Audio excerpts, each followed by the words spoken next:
শীতকালীন সবজি মূলো।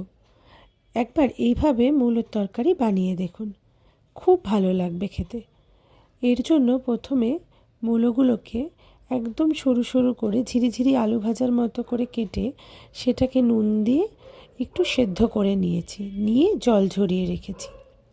এরপর কড়াইতে সর্ষের তেল দিয়ে সেই সর্ষের তেলটা খুব ভালো করে গরম করে নিয়ে তাতে কিছু বড়ি ভেজে তুলে রাখছি।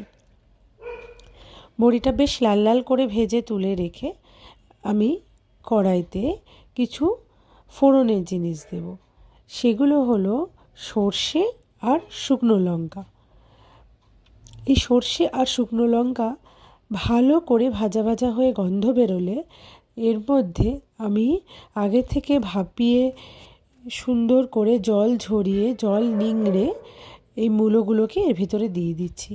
আর এর সাথে দিয়ে দেব সামান্য নুন আর হলুদ।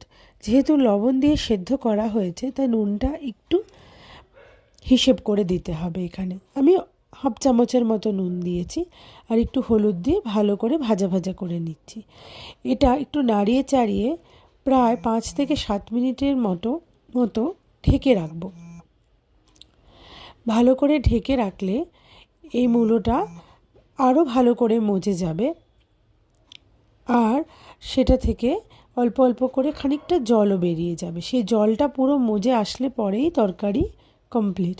তরকারিটি হতে বিশেষ একটা সময় লাগে না। এরপর আরেকটুখানি 2-3 মিনিটের জন্য ঢেকে রেখে তারপর এর মধ্যে আমি এতে দিয়ে দিচ্ছি কিছু কুচিয়ে রাখা কাঁচা লঙ্কা আর একটু নুন আর চিনি। চিনিটা এখানে দিতে হবে কারণ চিনি দিলে তরকারিটি আরও ভালো করে মজে যাবে আর নিরামিষ তরকারিতে একটু চিনি দিলে সেটা খেতে বেশ ভালো লাগে। এরপর ওই তরকারিটির মধ্যে ভেজে রাখা বড়িগুলোকে একদম গুঁড়ো গুঁড়ো করে দিয়ে দেব।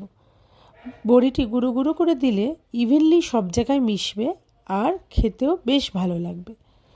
হয়ে যাবার পরে বেশ কিছুক্ষণ আমরা হাতার পেছনটা দিয়ে ভালো করে বাড়ি মেরে মেরে এটাকে একদম একটা সফট জায়গায় নিয়ে আসব। হয়ে গেলে পরে নাড়িয়ে চাড়িয়ে উপর থেকে ধনেপাতা ছড়িয়ে দিলেই একদম রেডি আমাদের মূলো বটি। নিরামিষের দিনে এই তরকারিটি দিয়ে এক ভাত খাওয়া হয়ে যাবে। আপনারা বাড়িতে অবশ্যই ট্রাই করবেন আর আমাকে কমেন্টে জানাবেন যে মূলো বটি খেতে কেমন হয়েছে। আশা করি আপনাদের ভালো লাগবে। একবার বানিয়ে দেখবেন।